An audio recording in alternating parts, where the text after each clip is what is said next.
2023 সালের 18 জুন কানাডার British Columbia রাজ্যে ভারতীয় বংশোদ্ভূত শিখ নেতা হরদীপ সিং নিজ্জারকে নির্মমভাবে গুলি করে হত্যা করা হয়। কানাডার প্রধানমন্ত্রী জাস্টিন ট্রুডো অভিযোগ করেন, ভারতীয় সরকারি এজেন্টরা এই হত্যাকাণ্ডের সঙ্গে জড়িত ছিল। এরপরই বিশ্বব্যাপী আলোচনায় আসে ভারতীয় গোয়েন্দা সংস্থা রয়ের নাম। প্রতিবেশী দেশগুলোর কাছেও এক আতঙ্কের নাম ভারতের এই বৈদেশিক গোয়েন্দা সংস্থাটি। পাকিস্তান, শ্রীলঙ্কা এবং নেপাল সহ অনেক দেশেরই অভিযোগ প্রতিবেশী দেশগুলোতে রাজনৈতিক হস্তক্ষেপ করছে। এছাড়াও সহিংসতার সঙ্গে জড়িত নিষিদ্ধ গোষ্ঠীগুলোর সাথেও আঁতাত রয়েছে এই সংস্থাটির। জেনে অবাক হবেন, বাংলাদেশের স্বাধীনতা যুদ্ধেও রয়ের গুরুত্বপূর্ণ ভূমিকা ছিল। বিশ্বপ্রান্তরের আজকের ভিডিওতে আমরা ভারতীয় গোয়েন্দা সংস্থা সম্পর্কে নানা জানা অজানা তথ্যই জানব।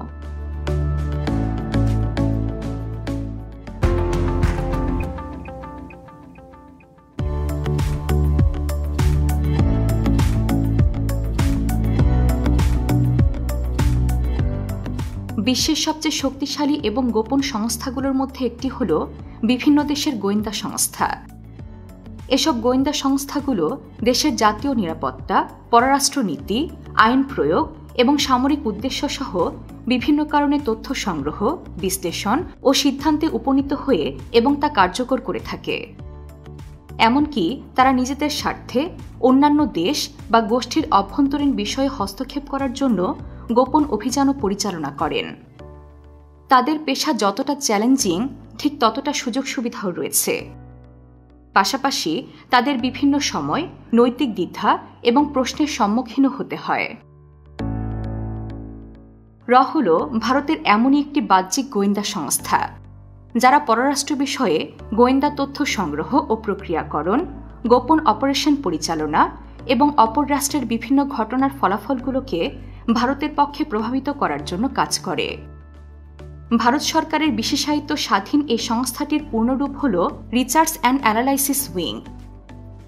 রয়ের বর্তমান প্রধান হলেন রবি সিনহা। এই গোয়েন্দা সংস্থাটির একটি মূলমন্ত্র রয়েছে, আর তা হল ধর্মে রক্ষে রক্ষিতা। বাক্যটির বাংলা অনুবাদ করলে দাঁড়ায়, যে দেশের কল্যাণে কাজ করে সেই রক্ষিত হয়, আর যে দেশের কল্যাণে কাজ করে না সেই ধ্বংস হয়ে যায়। এখানে মূলত ধর্ম শব্দটি রাষ্ট্র অর্থে ব্যবহার করা হয়েছে। মার্কিন যুক্তরাষ্ট্রের গোয়েন্দা সংস্থা সিআইএর আদলে গঠিত হয়েছে। সংস্থাটির প্রধানকে মন্ত্রিসভা সচিবালয়ে সচিব হিসেবে মনোনীত করা হয় এবং তিনি সরাসরি প্রধানমন্ত্রীর অধীনস্থ থাকেন। সংস্থাটির সদর দপ্তর নয়াদিল্লিতে অবস্থিত। তবে রয়ের কর্মকর্তাদের কঠোর প্রশিক্ষণের জন্য যুক্তরাষ্ট্র, যুক্তরাজ্য এবং ইসরায়েলের মতো বিভিন্ন দেশে পাঠানো হয়। প্রতিষ্ঠা হওয়ার ইতিহাসটি খুব একটা পুরনোও নয়। 1962 সালের ভারত-চীন যুদ্ধ এবং 1965 সালের ভারত-পাকিস্তান যুদ্ধে চীনের সামরিক গঠন এবং পাকিস্তানের জড়িত থাকার বিষয়ে পর্যাপ্ত তথ্য সরবরাহ করতে ব্যর্থ হয় ভারতের অভ্যন্তরীণ গোয়েন্দা সংস্থা ইন্টেলিজেন্স ব্যুরো বা আইবিএ। আর তাই 1968 সালে একটি স্বাধীন সংস্থা হিসেবে প্রধানমন্ত্রীর কার্যালয়ের সরাসরি তত্ত্বাবধানে প্রতিষ্ঠিত হয়েছিল। প্রতিষ্ঠানটির প্রথম প্রধান ছিলেন রামেশ্বর নাথ কাও। প্রশ্ন আসতে পারে, আইবি থাকা সত্ত্বেও তৈরি করা কেন গুরুত্বপূর্ণ হয়ে উঠল ভারতের জন্য? প্রথমত, আইবিএর একাধিক ব্যর্থতার ফলাফলই হল রয়ের সৃষ্টি। আর এই ব্যর্থতাগুলো বহিঃসূত্রের হামলার বিরুদ্ধে ভারতের দুর্বলতাকে নির্দেশ করে। দ্বিতীয়ত, আইবি মূলত রাজনৈতিক নজরদারি ও গোয়েন্দাগিরির মতো অভ্যন্তরীণ বিষয়গুলোতেই বেশি মনোযোগী ছিল।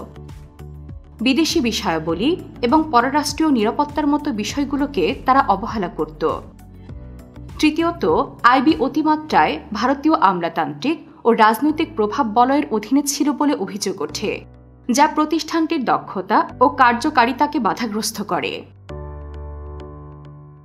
ঠিক এসব কারণেই তৎকালীন প্রধানমন্ত্রী ইন্দিরা গান্ধী একটি নতুন সংস্থা গঠনের সিদ্ধান্ত নেন।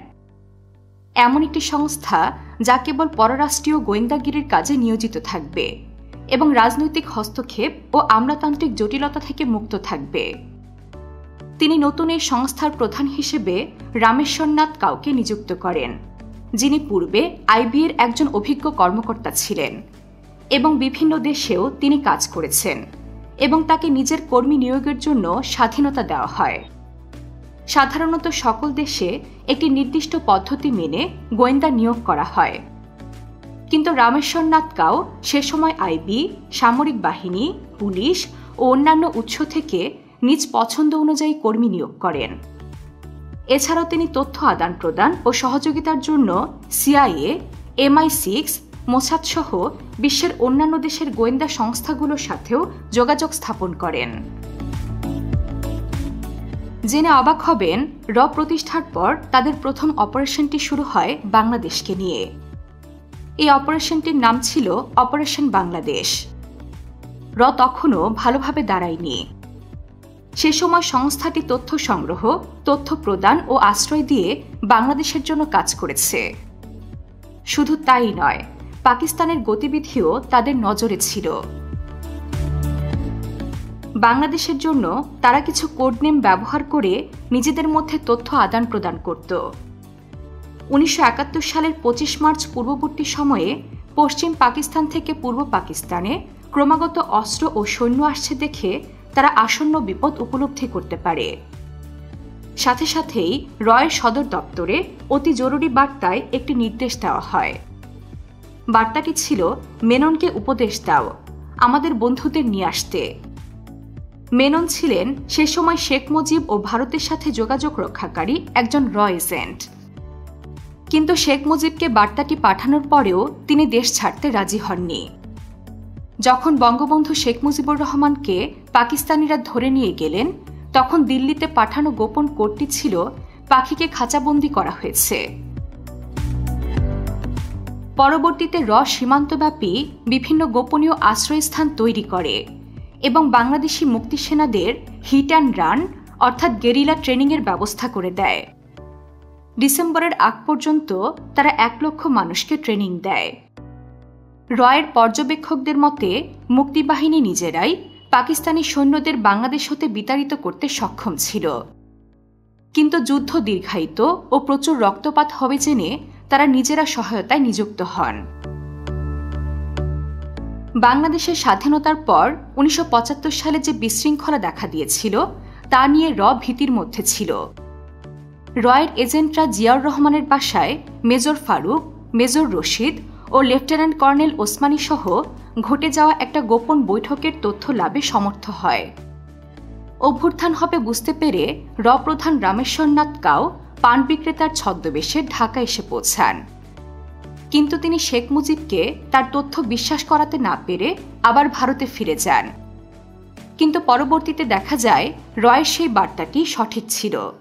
সে বছরই বঙ্গবন্ধুকে নিজ বাসভবনে সপরিবারে হত্যা করা হয়। রয়ের আরও কিছু দুর্ধর্ষ অপারেশনের মধ্যে উল্লেখযোগ্য হল অপারেশন মেঘদূত। 13 এপ্রিল 1984 সালে ভারতীয় সৈন্যবাহিনী কৌশলগতভাবে গুরুত্বপূর্ণ সিয়াচেন হিমবাহ দখল করে নেয়। অভিযানটির লক্ষ্য ছিল জম্মু ও কাশ্মীরে অবস্থিত সিয়াচেন হিমবাহ ভারতের দখলে রাখা। এই সামরিক অভিযানের ফলে ভারতীয় সেনাবাহিনী পুরো সিয়াচেন হিমবাহের নিয়ন্ত্রণ লাভ করে। মজার বিষয় হল, এ সময় পাকিস্তানও এই হিমবাহ দখলের উদ্দেশ্যে একটি মিশন পরিচালনা করে, কিন্তু তার আগেই ভারতীয় সেনাবাহিনী রয়ের সহায়তায় সিয়াচেন দখল করে নেয়। সংস্থাটির আরও একটি উল্লেখযোগ্য অপারেশন হল অপারেশন ক্যাকটাস। 1988 সালের নভেম্বরে তামিল জঙ্গি গোষ্ঠী people's liberation organisation of Tamil Eelam মালদ্বীপ দ্বীপপুঞ্জে আক্রমণ চালায়। গোয়েন্দা সংস্থা রয়ের সহায়তায় ভারতীয় বিমান বাহিনী ও সেনাবাহিনীর দ্রুত অভিযান এবং রয়ের সঠিক গোয়েন্দা তথ্যের ফলে সেই বিদ্রোহ দমন করা যায়। রয়ের অপারেশনের কথা বলতে গেলে তাদের সবথেকে সাহসী এজেন্ট ব্ল্যাক টাইগারের কথা উল্লেখ না করলেই নয়। রবীন্দ্র কৌশিক উরফে নবী আহমেদ শাকির উরফে ব্ল্যাক টাইগার, যাকে বলিউড চলচ্চিত্র এক থা টাইগারের কারণে অনেকেই চিনে থাকবেন। সংক্ষেপে বলতে গেলে কৌশিক ছিলেন একজন রয়ের গোপন এজেন্ট, যিনি পাকিস্তানে ভারতের হয়ে গোয়েন্দাগিরি করতেন। পরবর্তীতে পাকিস্তানি গোয়েন্দা সংস্থার হাতে ধরা পড়লে 2 বছর ধরে অমানবিক নির্যাতন করে তাকে মৃত্যুদণ্ডে দণ্ডিত করা হয়।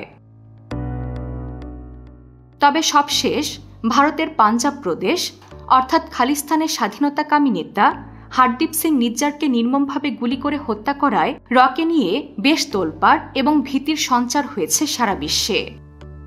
হারদীপ সিং নিজ্জার ভারতের পাঞ্জাব প্রদেশে আলাদা ও স্বাধীন খালিস্তান রাষ্ট্র প্রতিষ্ঠার লড়াইয়ের অন্যতম বড় নেতা ছিলেন। ধারণা করা হচ্ছে ভারতকে বিচ্ছিন্ন করার তৎপরতায় নিযুক্ত থাকায় তাকে হত্যা করা হয়েছে।